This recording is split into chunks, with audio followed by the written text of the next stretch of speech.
ask you something personal, Anne? Oh, God. All right. Here we go again. Whatever. When was the last time you were generally kind to yourself? Not self-care. I don't mean like a bubble bath or a glass of wine. I mean actually kind. The way you'd be kind to like me when I was struggling. All right. The lawyer in me.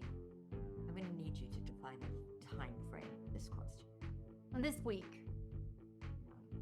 This Nope. month? Nope. Oh my gosh. Well, this is where we're starting today because not self-care, we're not talking about wellness routines. We're talking about the actual relationship you have with yourself. How do you talk to yourself? How do you treat yourself? Do you even like yourself? Okay. That's the questions we're going to ask today, Anne. Okay, let's be clear. I do like myself. Okay, well, good. So, episode 8 of Midlife, Interrupted and Unfiltered, falling in love with yourself first. And it is way harder than it sounds. Yeah. So, welcome back. I'm There you go. Anne, and I just admitted on the podcast that I have not been kind to myself in a measurable amount of time, per Melissa's definition. and yes, and I'll be honest, I struggle with this on a regular basis. So, over the past 4 weeks, we've been on a journey through the relationships in our lives. Episode 5, what happens to all of your relationships when you change. Episode 6 was the friendship audit. And episode 7 was marriage and midlife reinvention. In every one of those episodes, there was a thread running underneath all of it. And that was the relationship with yourself. Yep. And every friendship pattern, every marital friction point, every relational dynamic we've discussed, it all traces back to this: the way that you see yourself, what you believe you deserve, and whether you're actually living from your true self or what we talked about a lot, this version of this performance that you feel like you need to do. And in this episode, we're going all the way in. So, what loving yourself actually means. So, to be honest, when people say, love yourself, I have that eye roll response like, are you freaking kidding me? I mean, you have that a lot. So let's explain that to them. Tell us more about that. I don't know. It feels like it means like, okay, like love yourself, buy an expensive candle, get a massage. Oh, have you tried a bubble bath? Like, really? Yeah, that's not what we're talking about. I know. It's clearly not what we're talking about, but I still roll my eyes. Let's just be clear. Mm-hmm. So let's reframe it. So when I think of the self relationship, I think of it almost in 3 layers, right? Again, I'm very structural, but self-love, or what I often say is conscious self-relationship, like really being conscious of how you view and love yourself, that encompasses all 3. All right. So let's peel back these layers. Layer 1. Self-awareness. And, we'll talk about EQ probably in a future emotional intelligence episode, but self-awareness is key to EQ as well. But really knowing who you are. What are your values? What do you need? What are your pain points and wounds? What are the patterns that you follow? Not who you performed yourself to be, or maybe you created for others. Not who other people need you to be, but who is your actual self? Are you aware of that person? And that's really harder than it sounds, because a lot of us have been performing for so long and basically being a person that others need us to be, then we've lost track of that original person. Yeah. So let's talk about it. So you have this like conscious self-awareness, but then there's this notion of self-compassion, and it's the way you talk to yourself, right? Like if you fail, if you make a mistake, if you struggle, like how do you talk to yourself? And there is an author and a researcher that I love, and her name is Dr. Kristen Neff, and she has a whole website and really writes about how self-compassion is the single greatest predictor of resilience, not self-esteem, not self-compassion. And she's written a couple books that I'll mention. One is self-compassion. One is mindful self-compassion for burnout. So those of you who are working and feeling burnout, it's a great book. And one is fierce self-compassion, and many more. I often use her values list in a lot of my work that I do. So then the difference between Self-esteem and self-compassion is what? So self-esteem is conditional, right? It's based on your performance and it's comparing things. Self-compassion is unconditional. It says, I'm worthy. I'm worthy of kindness. Even if I'm not performing well, I'm worthy. And that's a pretty revolutionary concept for high achieving. Oh yeah. Ask me. Yeah, it really is. And you have to add like that third layer, which is commitment or self-commitment, which is like actually following through on what you're saying to yourself and what you value. So you're not only just aware and you're not only self-compassionate, but you're keeping the promises to yourself and actually treating your own needs as legitimate rather than on the last thing on the list. Because most of us like would never break a promise to a client, a friend, a child, a spouse, but I guarantee we break promises to ourselves daily without a second thought. I know I do. Oh, every time we do, we're sending ourselves the message you don't matter enough. So let's talk a little bit about this like midlife mirror, right? And when I say that, I mean, it has this interesting function midlife. It shows us and almost opens our eyes to who we actually are. And whether you want to actually look in the mirror or not, you're going to see your reflection. And sometimes what you see might surprise you. Right.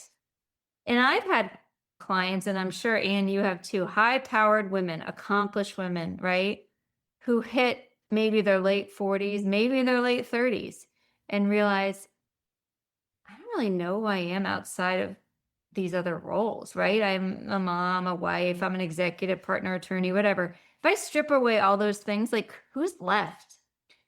And whoever's left when you strip away all those roles, that's going to be a moment of clarity, right? A question that needs an answer and it demands an answer. Absolutely. And the question shouldn't be scary, right? But I'll say avoiding the question, that's when you should be scared because most women look away. They get busier and they add more to their plate and they fill up the space. They don't have to think about it. And that's because sitting with who I am and anyone sitting with that question, it's uncomfortable. Yeah. Sitting with any emotion is uncomfortable, but it's important work and it's the most important work we'll ever do. So what happens if you do look? And what happens if you really sit with that question of who am I and sit with that uncomfortableness? Personally, I think it's something amazing because you start to remember, or maybe you don't remember, you only discover it for the first time who you actually are, your real preferences, your actual values, the things that light you up when no one's watching and nothing's expected of you and you realize it yourself. The unconditioned self, I guess. Absolutely. And guess what? She's a rock star. So let's talk about the inner critic and the enemy of that self-love. So let's name the biggest obstacle to this work. Because it doesn't matter how much we say love yourself, if there's a voice in your head that is actively dismantling the effort, you're never going to get where you need to be. No, the inner critic, right? The voice that says, you're too much. You're not enough. Who the hell do you think you are? You've missed your window. Move on. And so, like, to me, and based on my career, that inner critic sounds like an opposing lawyer. Very sharp, very skilled, very critical, and cross-examining every thought and every decision. Of course you do. Of course she does, you guys. Oh my goodness. And for a long time, like, I really thought that voice was keeping me sharp and keeping me humble and keeping me working really hard.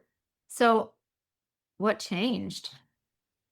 Well, I realized I would never like say things to a client or a friend or things that I might actually say to myself. I'd never be that critical of anyone. And I'd never say to somebody who came to me for help, well, you brought that on yourself. You should have seen this coming. How did you not know that was going to happen? You're not as strong as you think. Mm-hmm. That would be a big problem if I did that. Right. So, why is it okay to say it to yourself if you wouldn't say it to others? And research is actually really clear on this, that the inner critic voice isn't you. It's accumulated messaging that you hear from your past, whether it's from growing up, from family members, from your culture. Maybe it's your religion. I hear that a lot. Maybe it's from failed relationships or comparison of cultures, right? It's a protection mechanism or what we call a defense mechanism that got overzealous. And maybe it started trying to protect you in some way, but then it stayed way too long that it became detrimental. Way too long. And the first step to loving yourself is learning to recognize this little monster in our heads and our ears, or whatever you want to call it, a bee, buzzing bee, and separate it from your actual voice and like consciously choose a different response to that voice. Because honestly, you can't fall in love with yourself and love yourself the way you need to love yourself if the critic is always running the narrative. Absolutely right. You cannot. So let's talk a little bit. Let's kind of talk about this self relationship with ourselves and get practical, right? So if I want to build or maybe rebuild this relationship with myself and not listen to this little critic, where do I start? Where do they start? Not with bubble baths. Definitely not bubble baths. Although no judgment if you enjoy them. I personally enjoy Epsom salts, but a good bath is a relaxing thing. All right, go on. So now that we all enjoy baths, we need to get some executable practices. Dan? All right, so what do you do? So let's start with like in the morning. Okay. So when you wake up, before you pick up your phone, before you plan your day, right? Is it unreasonable to ask yourself 3 questions? How am I feeling right now? What do I need today? And what's one thing I can do today that's just for me? And maybe it's not in just the morning. Maybe you put this in your planner to do when you first get to your office or whatever you do for work. And actually, I started doing that, and it sounds small, but really, while it only takes a few minutes, it's not small. It really does set the tone for your day, and especially if you journal it or write it down, because then too, when you see it throughout the day, it makes it more real and holds yourself accountable. Absolutely. And I watched you journal it. I remember I think we were maybe in Florida or something, and you had your journal. I was so impressed. I'm like, gosh, she really does this. And I should do that. See, you guys, we're definitely not always practitioners of what we're sharing here. But I think the second thing is really reminding yourself of what your values are. What are those top 5 values? When you look at your calendar for the week, right? Really think how much actual time am I spending on reflecting those values? Is there a gap between what I value and what I'm actually living, what I'm actually doing? And when you see there is a gap, that's where kind of you're almost like betraying your own life. And I actually did this, and it was somewhat uncomfortable because my values included things like creativity, connection, things that would help me continue on this growth journey. And my calendar was probably 95% filled with other people's needs and wants. Yeah. And that's information, right? This discomfort is information. I think the other thing we have to think about is this sounds so strange, but this body conversation, right? Like listening to your body as a source of data. So not just a vessel to carry your head around. Like, again, we've talked a lot about energy with relationships, but when do you feel energized within yourself? Or when do you feel drained with what you're doing? And how does your body know that something's right or wrong when your mind might be ignoring it? So in my career, and quite honestly, in my years in high school and college too, with gymnastics, I spent like my entire life treating my body like a highly trained work machine. And it was when I started listening to it that things changed, and like listening really to where am I carrying tension? Where am I carrying the stress? Wow. And I think that is so important. And do you feel like, I'm just curious, do you feel like you still do that? Carry the tension? Yeah. I think so, but I know how to work through it, and I know to notice it. Does that make sense? Like Yeah. to be aware of it. Yeah.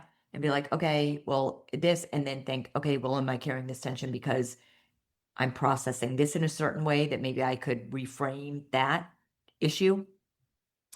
That's really interesting. And just to add to the body conversation, right? There's this self-compassion thing that I talked about earlier. And when you catch yourself, whether it's with the tension and then a critical thought, maybe try to say, what would I say to my best friend if she said this to herself, and say that to yourself instead. I do this with clients a lot when they're doing that in session. I'll say, well, what would the person, your best friend, say, or what would your mom say, or what would your friend say, or husband? And the reality is they wouldn't. They wouldn't Totally. say that. And the reality is, most of us have thoughts in our head and about ourselves that we would never say or think about somebody else. So I'm sure this self compassion practice of thinking, okay, I wouldn't say that to myself. What would a friend say to me? Probably feels really awkward at first. Yeah, actually, really awkward. And so, if we keep going, let's think about what does feel pleasurable, right? Like what does bring me energy? And I think it's important to make that list. Write down the things that you generally enjoy and not things you're supposed to enjoy or things you're supposed to be doing or productive to dos. So, when did you last do those things? And if you didn't, why not? So I think my list needs to include, I love going on long Mhm. walks with my dog. Can't say it loud. No. I will hear. And then I love reading, especially mindless fiction. Mm-hmm. I love doing puzzles. I Mhm. started a 1,000-piece Aw. Color Express puzzle after Thanksgiving, and I just finished it like 2 weeks I ago. love that movie. My family hates it. I love it. And it was a lot. And oh, I love watching reality TV. I was watching Real Housewives of Salt Lake City when I was working out today. So Oh I'm not going boy. to apologize about my reality TV binging.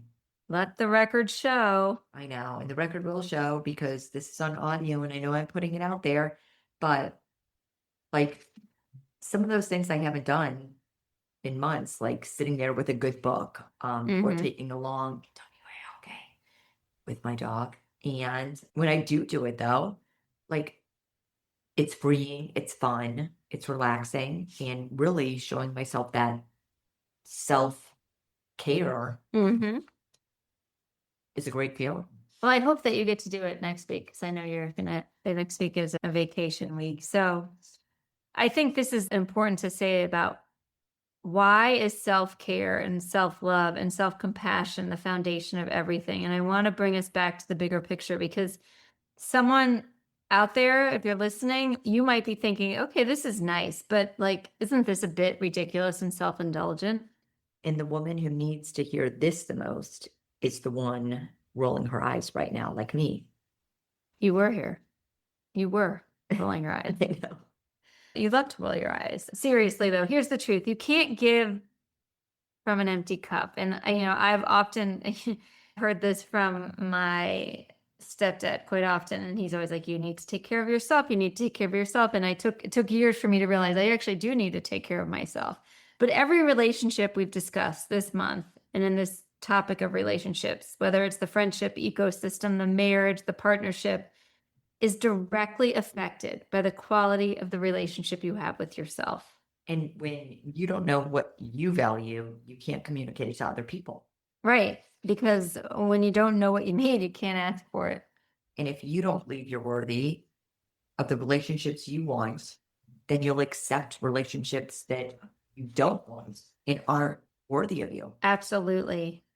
But if you do this work, the women who do this work and genuinely commit to knowing, understanding, treating themselves with love, they're the ones who build the most extraordinary second acts in their careers and their relationships in their lives. And all of you listening, that can be you. You just have to make the choice.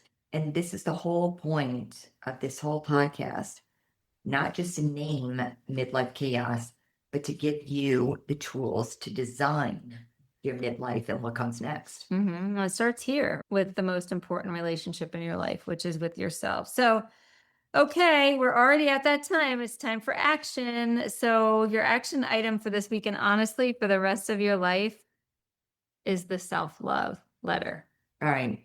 So I'll be the first to admit this sounds completely cheesy, but we're going to do it anyway. And you all are going to do it anyway. So take it away now. So here's what you're going to do. You're going to find 20 minutes alone. You're going to bring a paper and a pencil, or you're going to bring your phone if you like to write in your notes page, and you're going to write yourself a letter. And in this letter, what are you going to tell me? You're going to start by telling yourself what you're proud of, not what others are proud of you for, but what you yourself are most proud of. Yep. And you're going to tell yourself what you forgive yourself for, because there's something you're still carrying and that deserves to be released and let go. And then you're going to tell yourself what you're excited about and what's ahead in your second act. And then, of course, you're going to close your letter with one commitment, one action, one thing you're going to do to honor yourself in the next 30 days. Seal it, date it, and keep it somewhere where you're going to find it again. And I would say put that 30-day date on your calendar so you make sure that you take that action item within the 30 days if you're sealing up that envelope. Absolutely. And if you want to share a line from your letter, just one, something that struck you, please tag us on Instagram at the.interruption or email us at interrupt@midlifeiu.com and share it. You can direct message us, but it's just the part that you want to say out loud and share it, because once you put it out there in the universe, you're going to do it. So, closing out this relationships pillar, we spent 4 episodes going deep into relationships in your life, in our lives. And we want to acknowledge that it was a lot. And if you've been sitting with some grief, maybe even some anger or some recognition that that's exactly what we would expect. This work and these topics are not comfortable, but that's why we're bringing them to you, because they're essential. So, as a recap, episode 5 is your relationship ecosystem. Changes when you change. It's to be expected and navigated consciously. In episode 6, we talked about auditing your friendships. Hold on to the ones worth holding, but release those that require you to be smaller. And in episode 7, it was your long-term partnership is either growing with you or it isn't. And you get to decide what to do with that. And then episode 8, which is this one, is the foundation for everything that this relationship means that you have with yourself. Know her, be kind to her, and choose her. And so now where do we go with this? It's like, oh my gosh, we've covered like all these things about reinvention and relationships. And where are we going to go next? I think now we need to talk about a topic in our next pillar that women often don't spend enough time on. Yeah.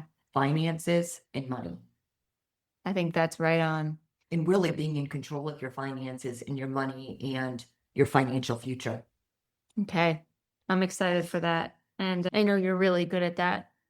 So subscribe to our podcast so you never miss an episode. Leave us a review. It means more than you know. So share this episode with a woman who needs to hear it. And every share brings one more woman into this community. We're Midlife, Interrupted and Unfiltered. Interrupt that narrative. Live unfiltered. See you next time. Bye.